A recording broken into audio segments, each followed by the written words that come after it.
Starmade is a game based in space. It's very fun.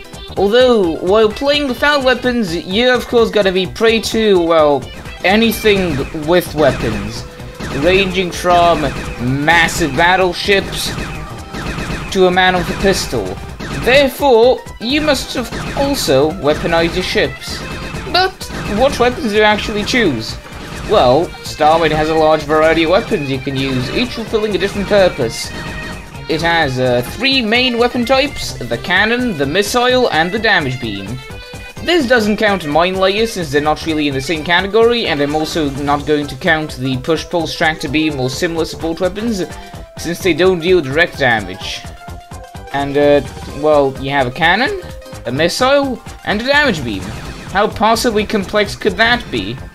Oh, trust me, it can get very complex. As an example, weapon combos. You can combine different types of weapons to get different and unique results.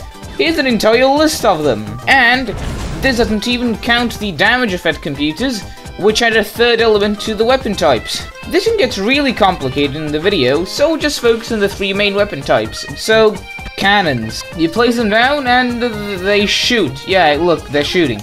It's very complex indeed, right? Now, when you slave a second computer to it, it becomes a machine gun. So, it rapid fires, which means you fire faster, and you use less energy, but you also deal less damage per shot.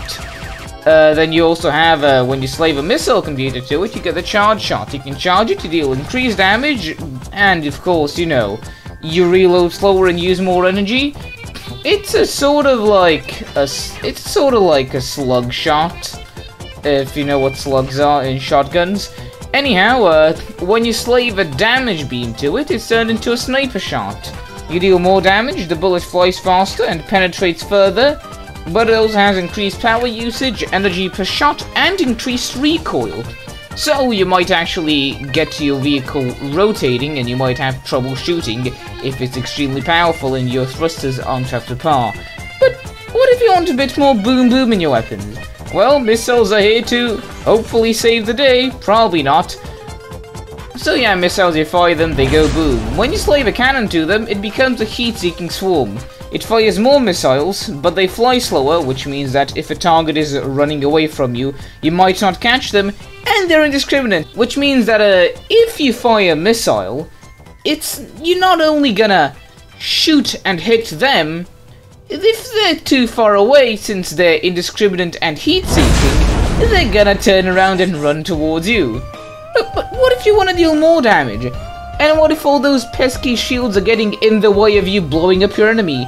Do not fear, the nuke is here.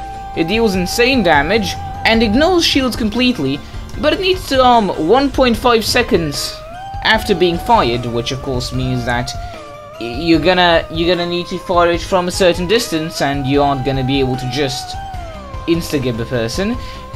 It needs a lot of power and reloads a lot slower. To add to that, it doesn't have any way of repelling itself, so it inherits the speed of your ship when you fire it. So to fire it, you of course must be moving. The nuke is really strong, but it needs some skill to pull a nuke hit off. Skill that I of course don't really have unless it's shooting at a station. But what if you want something straight of an action movie? What if you want to give the Twat Bike Mark II experience to your foes? Here come the homing missiles. They deal more damage, fire faster, and lock onto targets. But they of course use more power and reload slower. They're also really enjoyable to use because they're homing missiles. But what if you like lasers? Here's the damage beam. It damages things, it does not have to travel like missiles and cannon shots. It also latches onto targets once you actually get your little grubby hands on them. It's very good for long distances and shield drainage. Now, when you slave a cannon to it, it becomes a pulse beam, increasing its rate of fire and decreasing reload time. So if you have a single actual beam running off of a single 1-to-1 ratio pulse cannon, or pulse beam, what's gonna happen is you're essentially gonna have a constant laser lasering something, which is actually pretty good for small turrets. Anyhow, when you slave a missile to it, it becomes a death beam. It has increased damage, increased burst time, but also stops the shields from regenerating while you charge it. You must charge it for 3 seconds before using it, and it also has increased power usage and reload. Plus, it has no latch on. So yes, it's the Death Star laser. Have fun. And when you slave a second laser to it, it should become a lock-on beam. Sadly, I am struggling to get this to actually work. It supposedly has increased damage, burst time, it also locks on while having increased reload and power usage. In practice, at least from my understanding, it's like the Death Beam, but less downsides, but also weaker. Anyhow, with these 12 weapons, 3 basic ones, and 9 combinations, you can make some really interesting ships and strategies. Not even counting all the other support weapons, computers, systems, etc. Starmade really has a lot of potential. It's just a big shame that less and less people play it every day. Like, I went to see how many people were playing on the online server browser. There were 12 in total, I counted, which is really just sad. Like, honestly. Guys, come on, play the game. It's free on starmade.net. Please? Yeah, anyhow, I'll see you guys later. I hope you enjoyed this little more informative video, and bye-bye.